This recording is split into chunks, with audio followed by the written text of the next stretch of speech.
Does anybody have any questions?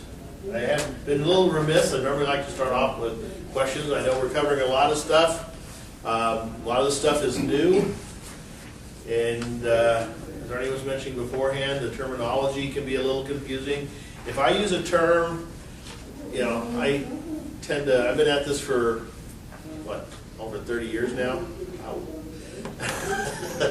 So the terminology is literally second nature to me. So if I use terms or concepts or something that you're not clear on, feel free to interrupt me and ask me what I'm talking about.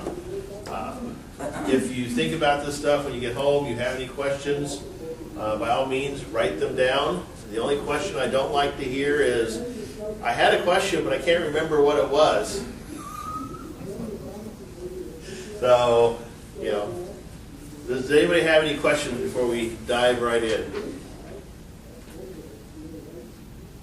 All right. Well, last week we finished up talking about the documentary hypothesis, or the Graf-Wellhausen hypothesis, which is the theory that Moses did not write the first 5 books of the Bible, that they were written by a large number of people over hundreds of years, and these people can be kind of grouped into what they call threads, and that there's the E thread, the J thread, the P thread, and the D thread, which are the Elohim, the Yahweh, the priestly, and the Deuteronomic code.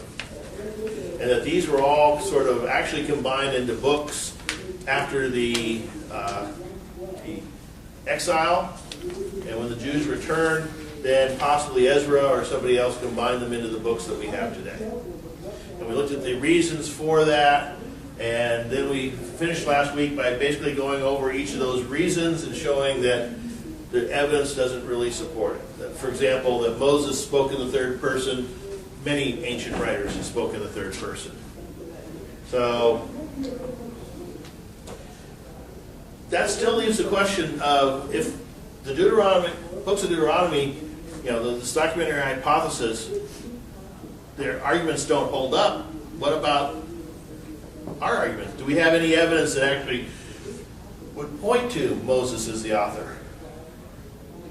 And the answer is yes. First is the books themselves portray them to be written by Moses. The consistent history throughout the rest of the books in the Old Testament and even in the New Testament refer to Moses as the author. But there's internal clues as well.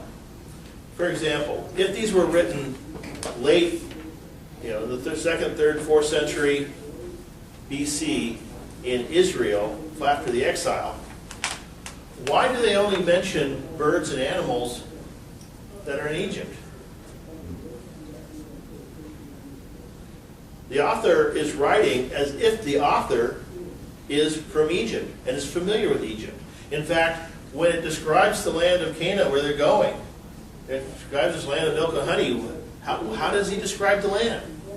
He describes the land in terms of things that were familiar to people who had lived in Egypt all their life. So the animals, the plants, all things that are mentioned are things that have been very familiar to somebody in Egypt, but nothing that's unique to Palestine, to Canaan, to Israel. Nothing there is mentioned. Now, we can say, well, maybe he just planted it. He's crafty, right? Except this idea of historical accuracy is a very, very new concept. We take it for granted. We go see a movie about Jesus, right? We don't expect people to be dressed in business suits and driving cars as they head off to, down to Bethlehem to register for the census, do we? Why not? It didn't exist. Except, have you ever looked at medieval paintings of Mary and Joseph going to Bethlehem? How are they dressed? They're dressed much more like medieval Italians than they are first century Jews. Because they didn't have a concept of historical accuracy. They didn't really know that much about the Bible. So when they're going to paint Mary and Joseph, they're just going to paint them as they know people. And that's the norm throughout most of history. And so someone writing the 4th century BC if they're writing about events that took place beforehand, they would have written about them in things that were familiar to people living in Jerusalem, living in cities in the 4th century BC. But the books of Moses appear to be written by somebody who was very familiar with Egypt, didn't know a whole lot about Israel. And if you look at a lot of the laws and a lot of the things they're supposed to do, it's written for a nomadic people, not written for city dwellers. So a lot of the internal clues point to the fact that this was written much earlier and written from the perspective of a nomadic people who knew a lot about Egypt, know a whole lot about Israel. One other factor we can look at is the book of Deuteronomy. Now, the book of Deuteronomy is actually a legal contract. Both sides agree that it was the last written. Now, if we look at a legal contract, it's basically a suzerainty treaty, which is essentially a treaty between a greater power and a lesser power. It might be a treaty, for example, between a king and a knight to, certain contracts. Well, this is a contract between God and his people. So, like everything else, contracts change over time. And if you look at the form and structure of Deuteronomy, it's actually the form and structure of a legal contract. And scholars have taken that and they've looked at the various legal contracts of that type over the centuries. And guess what? It's very nicely in the, couple hundred years before Israel. It doesn't fit at all with the contracts that were written at the time the liberal scholars say it was written. There's a lot more evidence that we can look at. If you're all interested, you can check out Gleason Archer's survey of Old Testament introduction. Has a very long part on that. But the bottom line is the evidence put forth by the liberals doesn't really hold up to scrutiny. There's considerable evidence to support the Mosaic authorship. So then why do the liberals hold the theories that they do? If what I'm saying is correct, the evidence is so clear, why do they hold what they hold? Part of the problem is that there's evidence that supports it and there's evidence that against it, but it's not a slam dunk. We have not found the ancient manuscripts, like we will see when we get to the New Testament, it's much clearer, but we haven't found ancient manuscripts going back that far. We found fragments, the fragments going back 600 and 700 years BC, but not manuscripts. So I think the evidence is pretty clear in favor of the Mosaic authorship, but in favor of the Mosaic authorship, in all honesty, isn't proof of the Mosaic authorship. And the other factor is that within liberal scholarship, the documentary hypothesis took hold in the early 1800s, began to at least, and was fully developed by the end of the 19th century. And throughout most of the 20th century, it's the foundation for liberal scholarship of the Old Testament. And as the foundation, people have literally built their careers off of these assumptions as they expand and develop theories based on expanding and developing the documentary hypothesis. And so it's thoroughly ingrained within liberal scholarship, and therefore it's going to be very difficult to dislodge. To give you an example that's completely outside of biblical scholarship.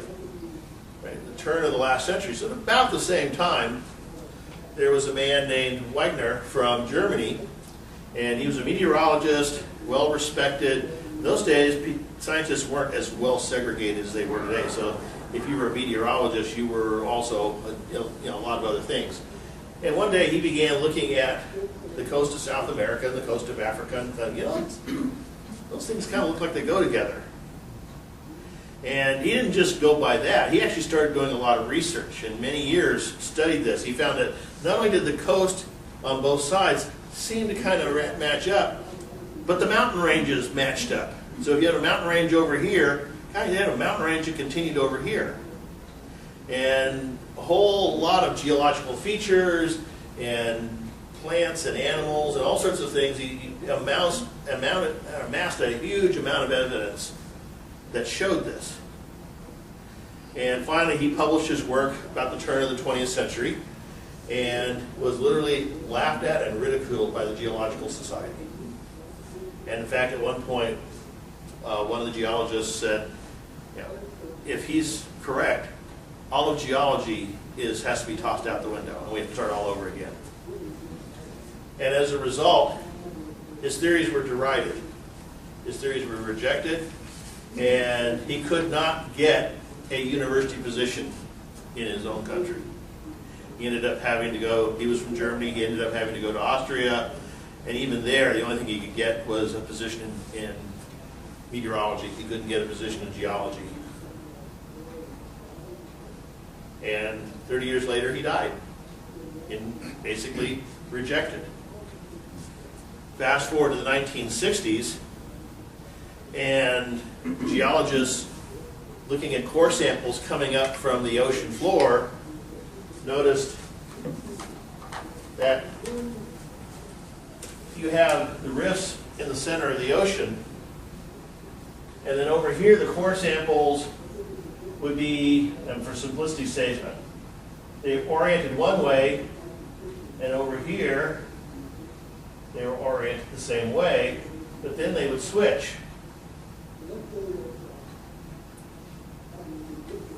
And they would also switch over here. And you get these patterns going out, that whenever they found one over here, they found a matching one over here. And what they realized is that the Earth's crust was coming up and splitting out. And what they were seeing here was actually oscillations in the Earth's magnetic field, and whenever it switched, this switched. And of course, since it switched here, as it moved out in matching pairs. And they kind of realized, wow, we have what Wegener had called continental drift, is now called plate tectonics, and is now the foundation for modern geology. Wegener never knew that. He died with his theory being thoroughly rejected because it did not fit within the norms of geology of the day. I just have to say, now I can finally forgive my second grade teacher, because I can remember, seriously, I remember looking at the map and going, were they ever connected? Because in my mind I could see them connected. Oh, no. But this is 1964 before they knew about it. That's about exactly the time they found out. Yeah. How cool is that? Yeah. I hate to tell you how I've thought of that through my life, and now today it's like, see, okay. and if you'd published, your career would have been ruined. So yeah, now today this is taught, and it's taught very much with the same evidence. I mean, they've added this piece to it, but it's taught very much with the same evidence that Wegener used. So it wasn't a matter of evidence. It was a matter of his theories didn't fit in with what they believed, and therefore they were rejected, and he was rejected. And that's exactly the same situation, I believe, that conservative scholars are in when we stand up and we say, Moses wrote the books that Moses wrote. Yeah, we can demolish their arguments, and we can show the evidence in favor of us, but it ultimately doesn't really matter because it doesn't fit their view of what this subject is, their view of the history of the origin of religions. There's one other factor as well, which is they fundamentally don't believe in the supernatural. I mean, they may believe in God, but they don't really believe that God intervenes in the world. And therefore, when they see miracles, they assume it's false. Now, think about this for a second. Just run through this. I think I've done this before, but it's good to keep this in mind. If you reject miracles, then when you read the accounts in the Bible about miracles, then you have to reject them. They have to be false. And if they're false, then it means those who wrote them either did not really know what they were writing about, or they were lying. Either way, they're not reliable. And therefore the Bible's not reliable. Notice we reach that conclusion simply on two beliefs. One, that there's no supernatural, and two, the Bible talks about miracles.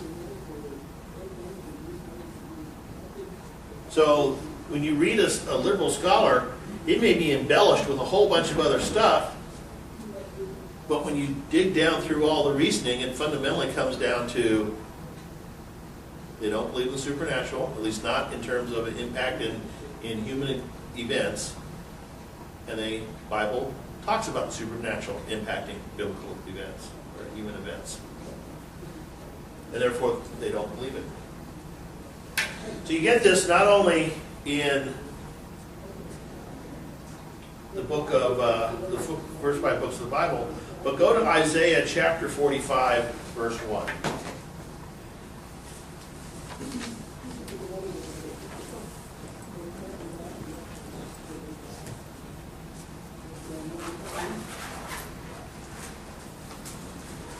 Isaiah chapter 45, verse 1.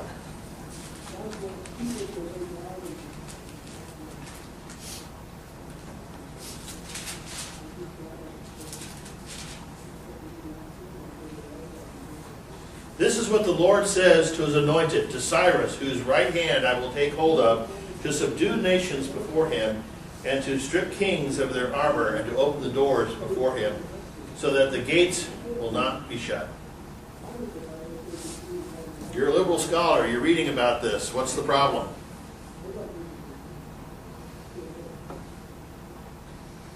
Cyrus lived a couple hundred years after Isaiah.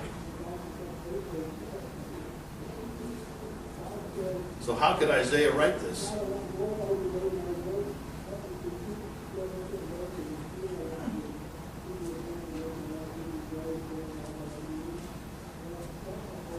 That's not a problem for us, is it? No. We believe Isaiah was a prophet, not a historian. And therefore, when we see prophecy in the writings of a prophet, that to us is a confirmation that they're a prophet. But if you're a liberal scholar and you see prophecy in the writing of a prophet, then that's a problem, because you don't believe in prophecy. At least not specific prophecy that actually predict future events. So because of this and a number of other accurate prophecies, if you're reading about the book of Isaiah in the work of a liberal scholar, you're going to read that there are 2 Isaiahs, possibly even 3. Because they're pretty convinced that Isaiah wrote Isaiah, but then Isaiah talks about things that are in the future. And therefore they come up, okay, well, we'll create a second Isaiah. And he wrote about things after they occurred and called himself Isaiah. But then that doesn't quite fit for some scholars, so they end up making up a third Isaiah.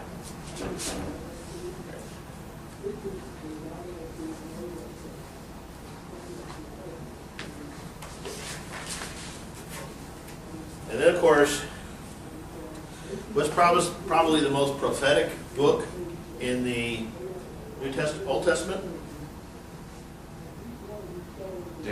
Daniel. Yeah. Liberal scholars have I have great, in my book, Evidence for the Bible, when you get to, if you ever read that and you get to that point, I have a lot of fun there. Because when you do Daniel's prophecy in Daniel chapter 9, which predicts when the Messiah will come,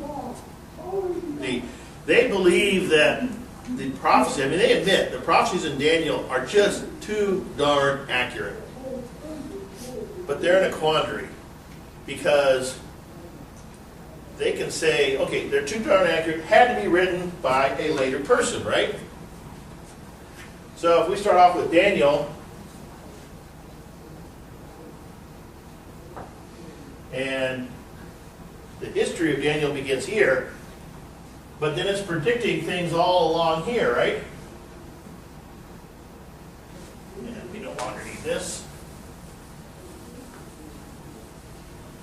Yeah, that's the thing about my classes. You remember, probably never really thought you'd come today to learn about plate tectonics, did you?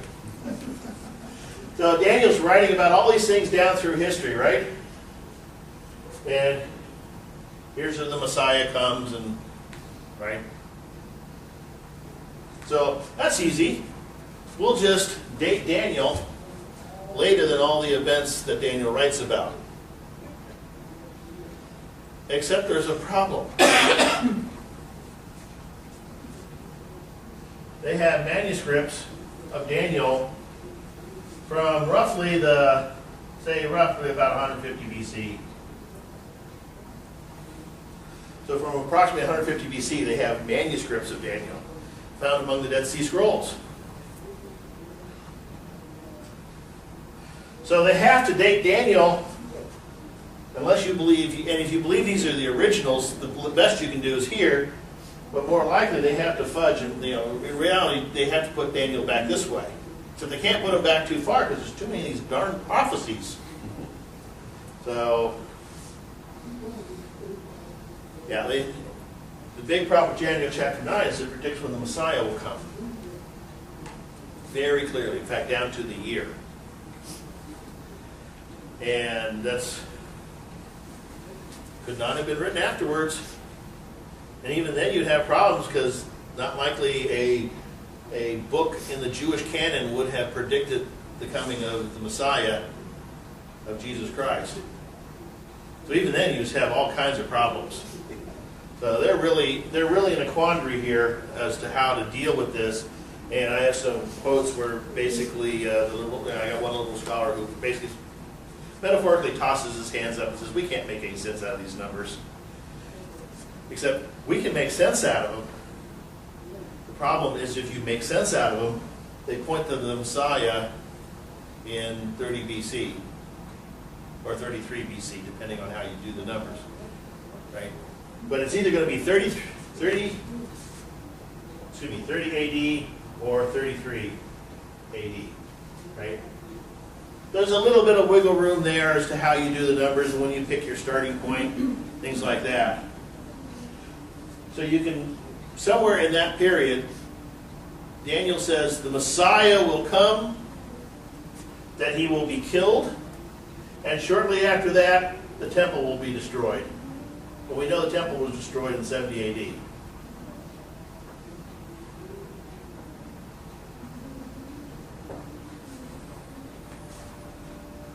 That's just what Daniel says.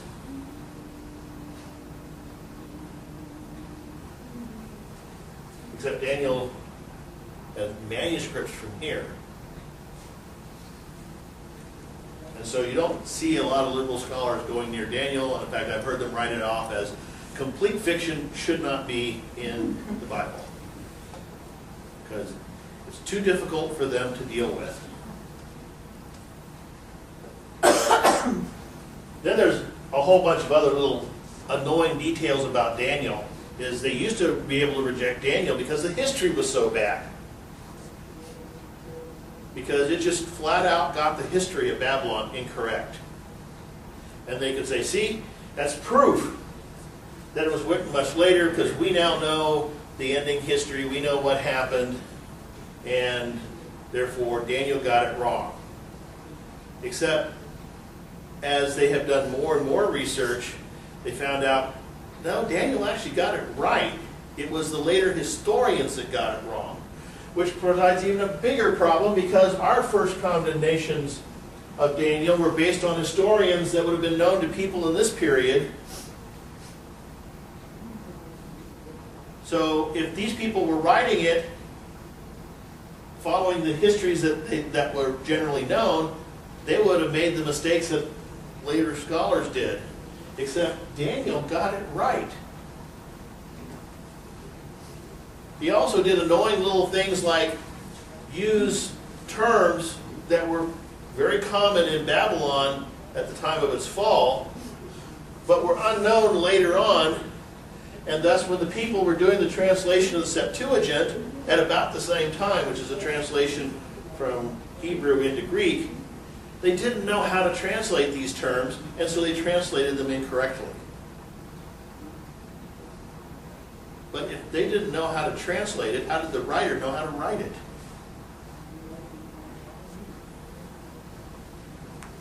So Daniel's using some technical terms within the court of Babylon, and he's using them correctly because he knew about them. He wrote about them here.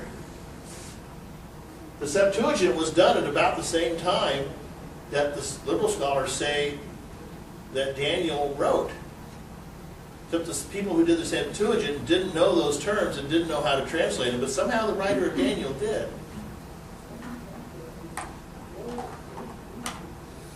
So Daniel is a huge problem for him.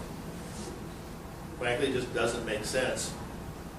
Unless you say, wait a minute, maybe the writer of Daniel did have supernatural influence. And suddenly this no longer becomes a problem. This becomes a confirmation. The accurate prophecies that don't happen to stop when the manuscripts appear, but continue on after the manuscripts appear, those prophecies are signs that Daniel was inspired by God.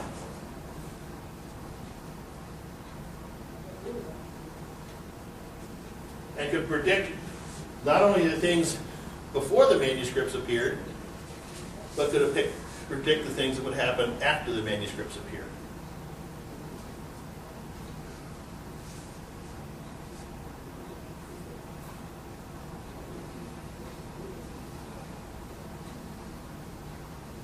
When we look at the Old Testament, when we look at biblical scholarship, the biggest difference between a liberal scholar and a conservative scholar is over this issue of, is the supernatural influence within the events of humankind possible? If you say yes, it's possible, you don't have to start assuming that Daniel is a prophet. You can come to the book of Daniel completely, you can even come a little bit skeptical. Right? And say, okay, prove it to me. I'm not going to believe it until you show me evidence. You don't just start off assuming Daniel's a prophet. You can do that. And when you start looking at, well, when was it written? Well, he described events accurately. He used the terminology correctly. All indications are that whoever wrote Daniel lived at about the same time as Daniel. And you can look at, well, what did he write? He wrote about prophecy and about things that would happen in the future. And those prophecies are very, very accurate. Down to the point that, depending on how you calculate the math, within a couple of years, he predicts the ministry of Jesus Christ. And he predicts that shortly after that, he predicts the Messiah would come, that the Messiah would be killed, and shortly after that, the temple would be destroyed. Which is exactly what we see.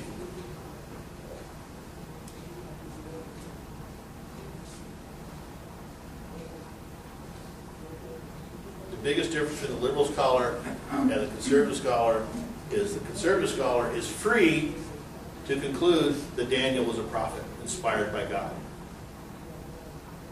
where the liberal scholar cannot reach that conclusion.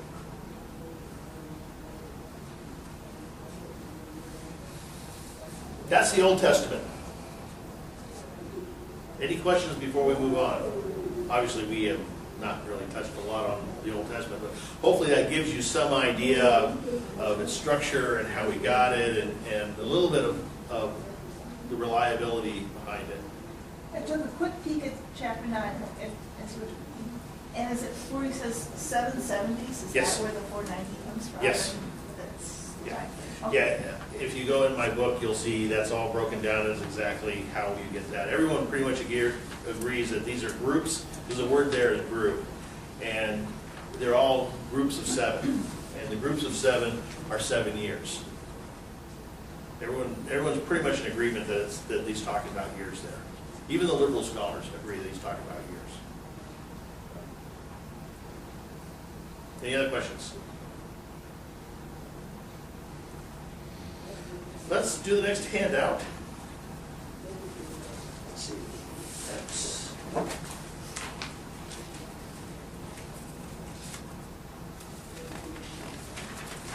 you go. Yeah.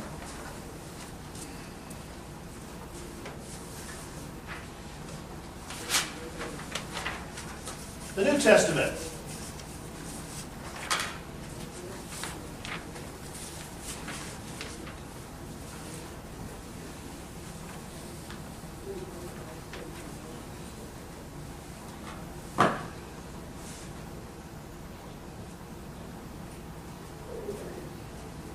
So, this is from the IFV, International Standard Version. And again, like in the Old Testament, the structure and order of the books is not inspired. They're just sort of grouped, and they're not grouped chronologically. They're grouped by, we'll see the first group you see is the Gospels. Then you have the history, which is Acts, single book. Then you have, now they break it down into the first group of letters, which is the explanation, and then the application, and then the consummation, the book of Revelations.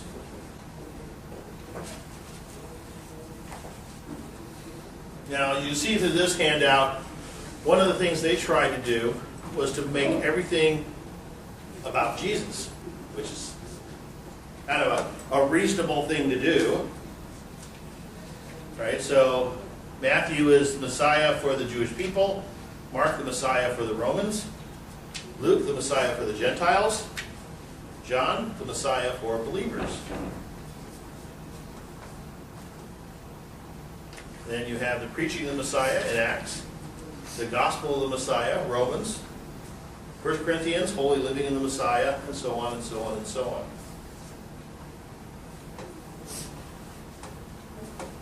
Which is a perfectly legitimate way to do it.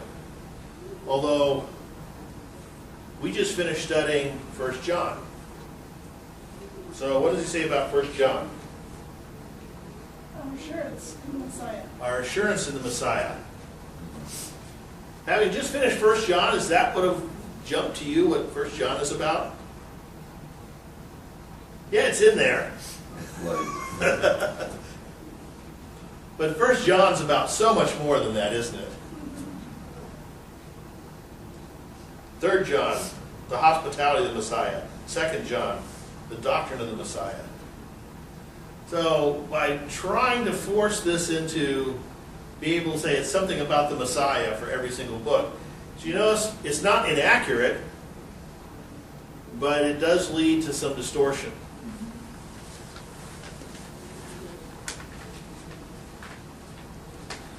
So that's something to remember whenever you take and you read through somebody, they're talking about a book, and they say, and it's the book of whatever. Right? Like Philippians, for a long time in my life, Philippians was labeled the book of joy. Right? Because the word joy appears so much in the book of Philippians. Except Philippians really is not about joy. Philippians is about unity. It's about humility. It's about submission.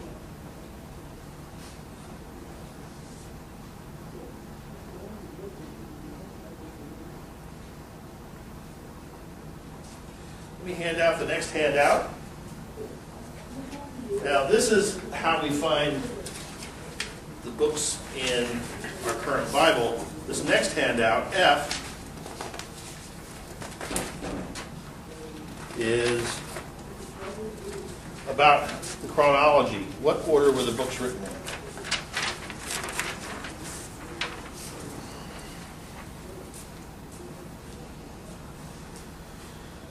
Now, notice that the first book listed is Matthew, and it's got a double asterisk. And notice the note at the top of the page. Some books appear in the list more than once because of uncertainty about their dates. So, some believe Matthew was the first book to be written. Welcome.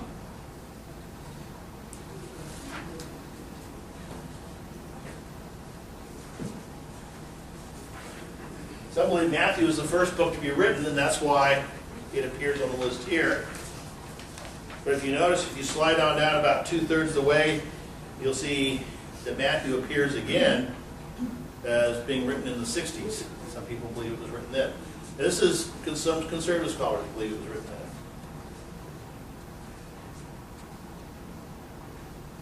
So realize that this represents a difference of opinion. And in fact, you notice down at the bottom, what we'll be getting to next week is the whole discussion of what's called the synoptic problem, which is how do you reconcile the books of the Bible in terms of the order that they were written. Now, the synoptic problem has nothing to do at all with inspiration. There are conservative scholars who firmly believe that Matthew, Mark, Luke, and John are inspired by God, and believe Matthew was written first, Luke, then Mark, and finally John. And then there are scholars that are just as much convinced of the inspiration and authority of Scripture who believe Mark was written first, Matthew, and Luke. And I would suspect that some of our pastors may disagree on this topic. In fact, I would almost bet that some of the pastors disagree with my view. Why does it matter? We'll talk about that next week when we get a little bit more into it. At some level, it really doesn't. On the other hand, when you're beginning to understand certain concepts, at some level of Bible study, it does make a difference. You're trying to really understand, for example, if you're reading through a passage and you're trying to understand what was what was a person trying to argue. When Matthew was writing, what Matthew was trying to put forth an argument, which means all the gospel writers were selecting pieces of information and they were leaving pieces of information out simply by the constraints of having to write something. And why did they include certain things and why did they leave out certain things? And that's sometimes give you a better idea of what they're actually trying to argue overall. Why is John so different from all the other Gospels? Right? So, at a certain level, it doesn't matter at all. But at certain levels of when you get deeper and deeper into trying to understand what a particular author was trying to say, it does begin to have an impact. And more importantly, it's just, for this class, it's out there and it's something we talk about. You can go through your entire Christian life and never care. You can go through your entire Christian life and be wrong on this topic, and it's not going to matter completely. On the other hand, it's a question that's raised, people ask it, and therefore, in this class, since we're talking about how we got the Bible and why we can trust it, we will deal with it. So, what I recommend is a little homework assignment for next week. If you go to Matthew 3:13,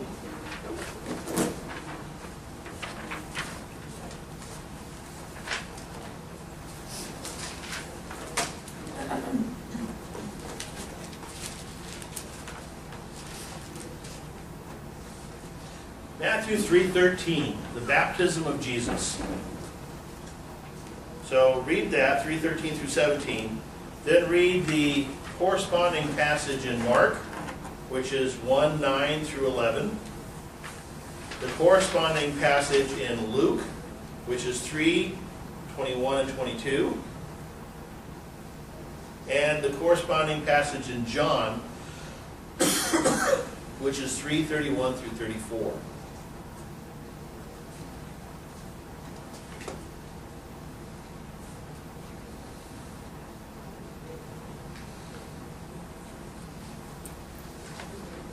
They were all at that baptism, weren't No, they were not. they? They weren't. No. Which ones were? None of them were. Oh, well, no, I take that back. John was.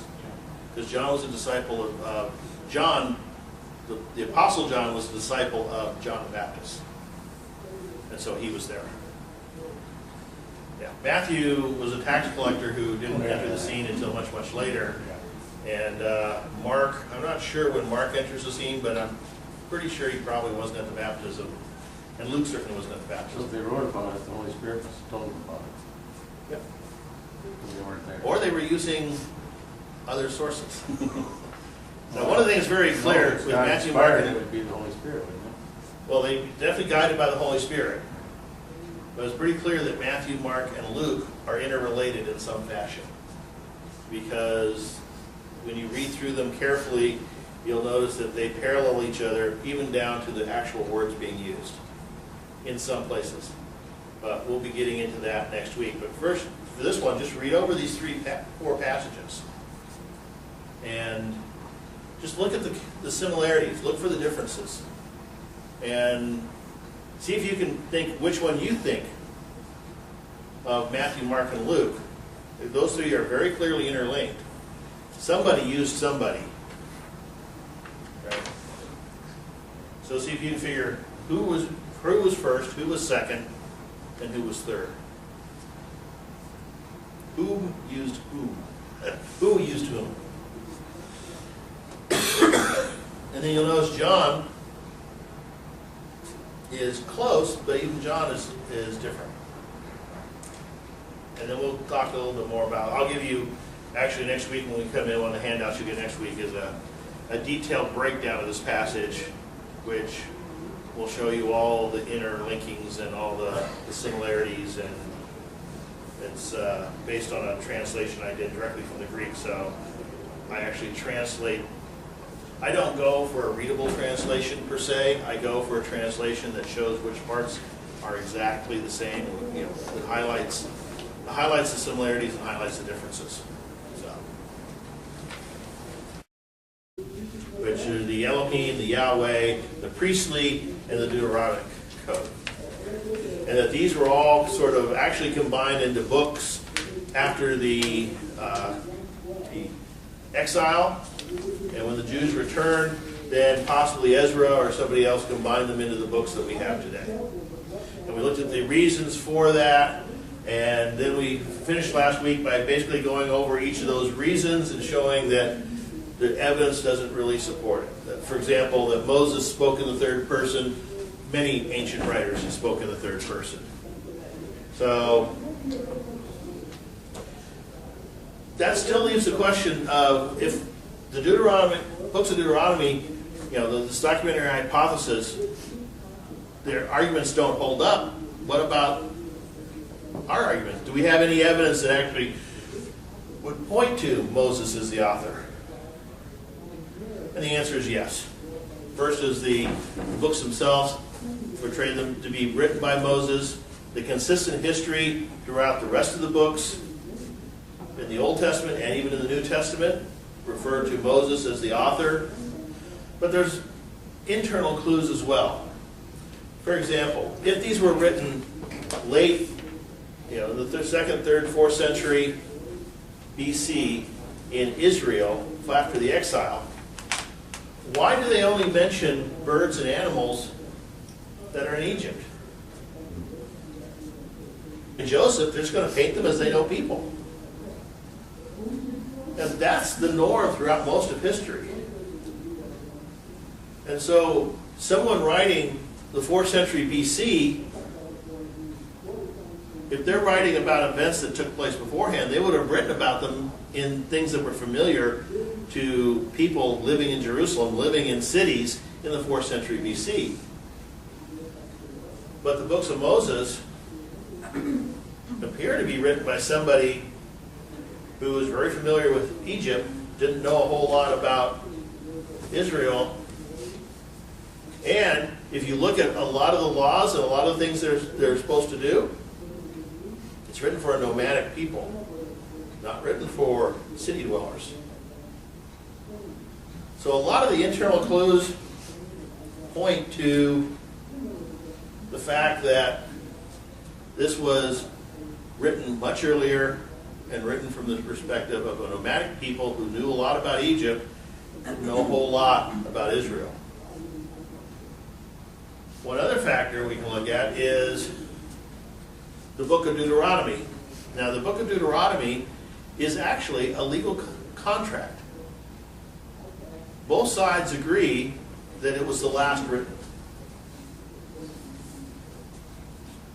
Now, if we look at a legal contract, it's basically a suzerainty treaty, which is essentially a treaty between a great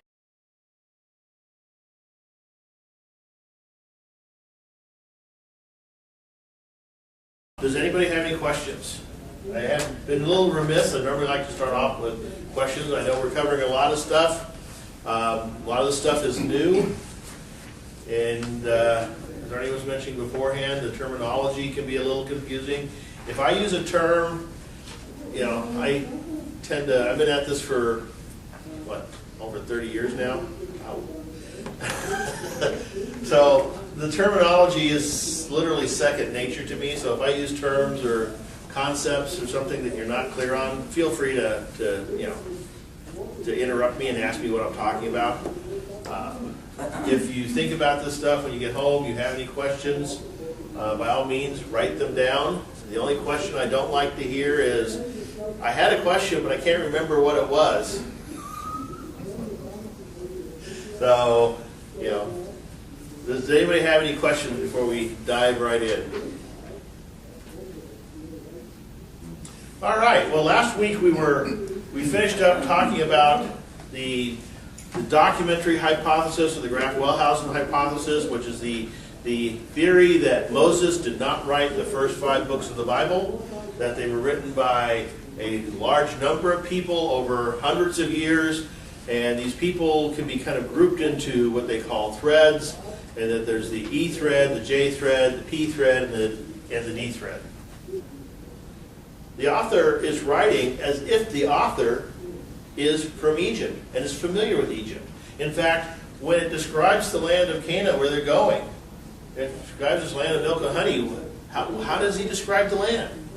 He describes the land in terms of things that were familiar to people who had lived in Egypt all their life. So the animals, the plants, all things that are mentioned are things that have been very familiar to somebody in Egypt, but nothing that's unique to Palestine, to Canaan, to Israel. Nothing there is mentioned. Now, we can say, well, maybe he just planned it. I mean, he's crafty, right? Except this idea of historical accuracy is a very, very new concept. We take it for granted. We go see a movie about Jesus, right? We don't expect people to be dressed in business suits and driving cars as they head off to, down to Bethlehem to register for the census, do we? Why not? It didn't exist. Except, have you ever looked at medieval paintings of Mary and Joseph going to Bethlehem? How are they dressed? They're dressed much more like medieval Italians than they are first century Jews. Because they didn't have a concept of historical accuracy. They didn't really know that much about the Bible. So they're going to paint Mary a greater power and a lesser power. It might be a treaty, for example, between a king and a knight to, certain contracts. Well, this is a contract between God and his people. So, like everything else, contracts change over time. And if you look at the form and structure of Deuteronomy, it's actually the form and structure of a legal contract. And scholars have taken that and they've looked at the various legal contracts of that type over the centuries. And guess what? It's very nicely in the, a couple hundred years before Israel. It doesn't fit at all with the contracts that were written at the time the liberal scholars say it was written. There's a lot more evidence that we can look at. If you're all interested, you can check out Gleason Archer's survey of New Testament, Old Testament introduction, has a very long part on that. But the bottom line is the evidence put forth by the liberals doesn't really hold up to scrutiny. There's considerable evidence to support the Mosaic authorship. So then why do the liberals hold the theories that they do? If what I'm saying is correct, and the evidence is so clear, why do they